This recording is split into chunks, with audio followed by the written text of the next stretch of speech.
નમસ્કાર ખેડૂત મિત્રો જો તમે જમીનની અંદર વારસાઈ કરવા માંગતા હોય અથવા તો તમે જમીનમાં તમે ભાગ પાડવા માંગતા હોય જમીનની વહેંચણી કરવા માંગતા હોય તો તમારા માટે આ સૌથી મહત્વનો વિડીયો છે અને તમામ ખેડૂત મિત્રોએ જે છે જાણી લેવો જરૂરી છે।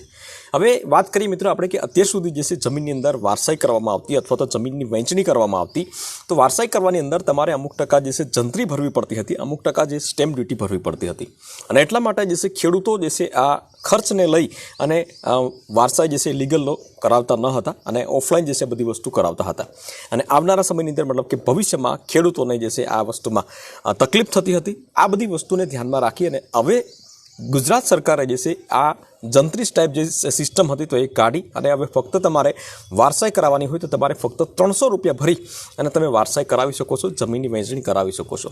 આમાં સીધી લીટીના વારસદારો આવી જાય છે, તમે આડી લીટીના વારસદારો આવી જાય છે, તમામ વસ્તુ આવી જાય છે। તો ફક્ત 300 રૂપિયા જે છે એ વારસાઈ કરાવવાની તમને હવે ચાર્જ લાગશે। તો એના વિશે આપણે સ્ટેપ બાય સ્ટેપ માહિતી આ વિડીયોના માધ્યમથી જાણીશું। તો વિડીયોને લાસ્ટ સુધી જોતા રહેજો। તો ચાલો શરૂ કરીએ।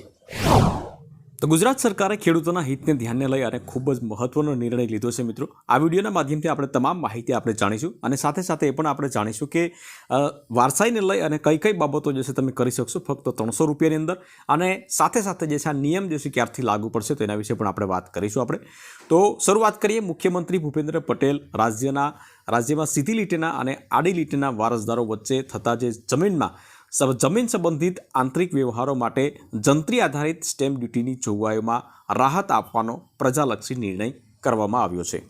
મુખ્યમંત્રી સમક્ષ સમાજના વિવિધ અગ્રણીઓ, કિસાન સંઘ તથા ખેડૂત સંગઠનો દ્વારા કરવામાં આવેલી રજૂઆતોને તેમણે સકારાત્મક પ્રતિસાદ આપી અને ખેડૂતો તથા પ્રજાના હિતકારી જે છે નિર્ણય કરવામાં આવ્યો છે।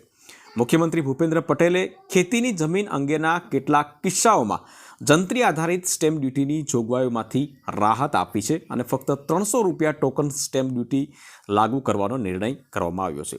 અત્યાર સુધી જે છે તમારે વારસાઈ કરવાની હોય અથવા તો નામ કમી કરાવવાનું હોય, હક જોતો કરવાનો હોય અથવા તો ગમે તે પણ વસ્તુ કરાવવાની હોય તો તમારે અમુક સ્ટેમ્પ ડ્યુટી જે છે ભરવી પડતી હતી, પરંતુ આ બધી વસ્તુમાંથી હવે રાહત આપી છે અને ફક્ત 300 રૂપિયા ટોકન સ્ટેમ્પ ડ્યુટી ભરી અને આ તમે કામો જે છે કરી શકશો। એ પણ આપણે આગળ વાત કરીશું કે ભાઈ કયા કયા કામો જે છે એમાં આવરી લેવામાં આવ્યા છે।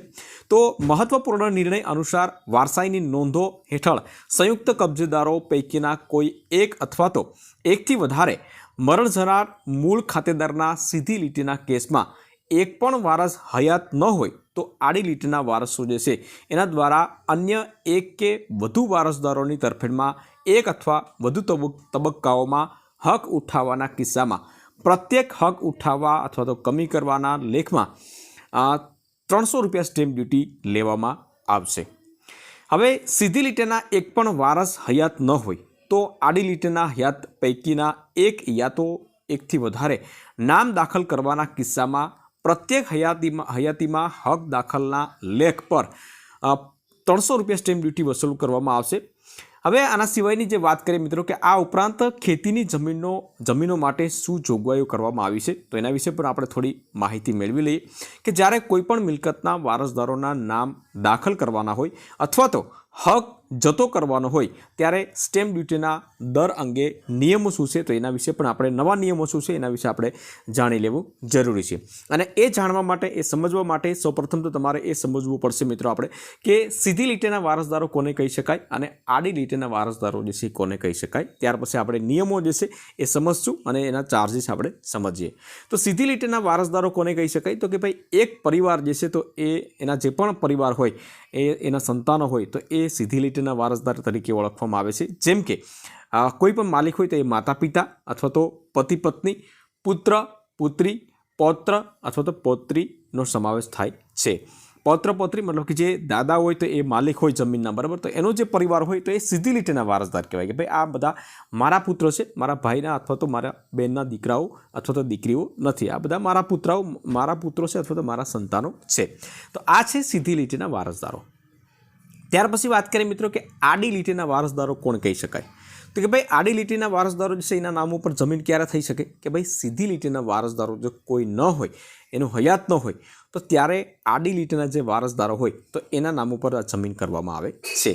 હવે આડી લીટીના વારસદારો કોને કહી શકાય તો કે ભાઈ જે જમીન માલિક હોય, આપણા પિતા હોય તો તેના ભાઈ અથવા તો જમીન માલિક હોય તો તેના બહેન, ભત્રીજા મતલબ કે ભાઈના છોકરા, ભત્રીજી મતલબ કે ભાઈની દીકરીઓ, તો આ બધા જે છે લોકો છે તો એ આડી લીટીના વારસદારો ગણવામાં આવે છે. હવે મિત્રો નિયમ શું છે એના વિશે થોડી વાત કરીએ આપણે કે ભાઈ મિલકત માલિકના સીધી લીટીના વારસદારો હયાત ન હોય અને મિલકત આડી લીટીના વારસદારોના નામે કરવાની હોય તો નીચે મુજબના વ્યવહારો માટે માત્ર 300 રૂપિયા સ્ટેમ્પ ડ્યુટી ભરી અને કામગીરી કરી શકશો. હવે કયા કયા કામો કરી શકશો એના વિશે થોડી વાત કરીએ આપણે.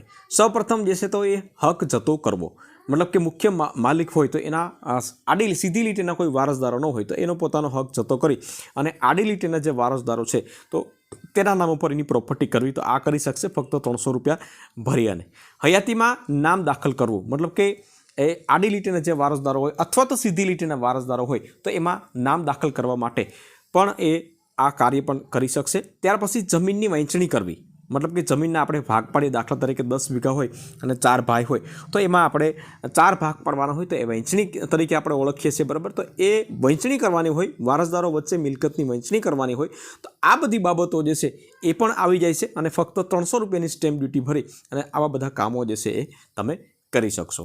હવે આ નિર્ણયથી ફાયદો શું થશે એના વિશે થોડી વાત કરીએ આપણે. તો આ પ્રજાલક્ષી નિર્ણયના પરિણામે પરિવારના સભ્યો વચ્ચે મિલકત વહેંચણી સરળ બનવાથી કોર્ટ કેસ અને વિવાદોનો ઘટાડો થશે. ત્યાર પછી કાયદેસર દસ્તાવેજીકરણમાં વધારો થશે અને હાલમાં સ્ટેમ્પ ડ્યુટી વધુ હોવાથી જે ઘણા વ્યવહારો બિન દસ્તાવેજી રહે છે, મતલબ કે ખાલી વકીલ પાસે લખાણ કરી દે, બરાબર, અને બિન દસ્તાવેજ એનું કોઈ પણ પ્રકારનું દસ્તાવેજ નથી થતું, તો એમાં સુધારો થશે.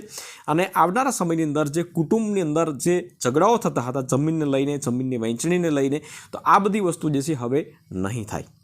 હવે વાત કરીએ મિત્રો કે ભાઈ આ ક્યારથી નિયમ લાગુ પડશે, તો એના વિશે થોડી ચર્ચા કરી દઉં કે ભાઈ ગુજરાત સરકાર દ્વારા આ મહત્વનો નિર્ણય 27 માર્ચ 2026 શુક્રવારના રોજ લેવામાં આવ્યો છે.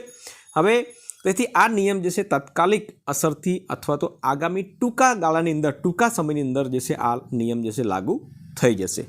તો આ મહત્વનો નિર્ણય હતો મિત્રો, તમામ ખેડૂતો માટે જાણી લેવો જરૂરી હતો, એટલા માટે મેં તમને જણાવ્યું છે. મિત્રો આ વિડીયો ગમ્યો હોય તો વિડીયોને તમે એક લાઇક જરૂરથી કરી લેજો, શેર કરજો, બીજા ખેડૂત મિત્રોને પણ શેર કરજો જેથી કરીને એને પણ ખ્યાલ પડે. મિત્રો ફરી મળીશું નવા વિડીયો સાથે, ત્યાં સુધી રજા લઈએ.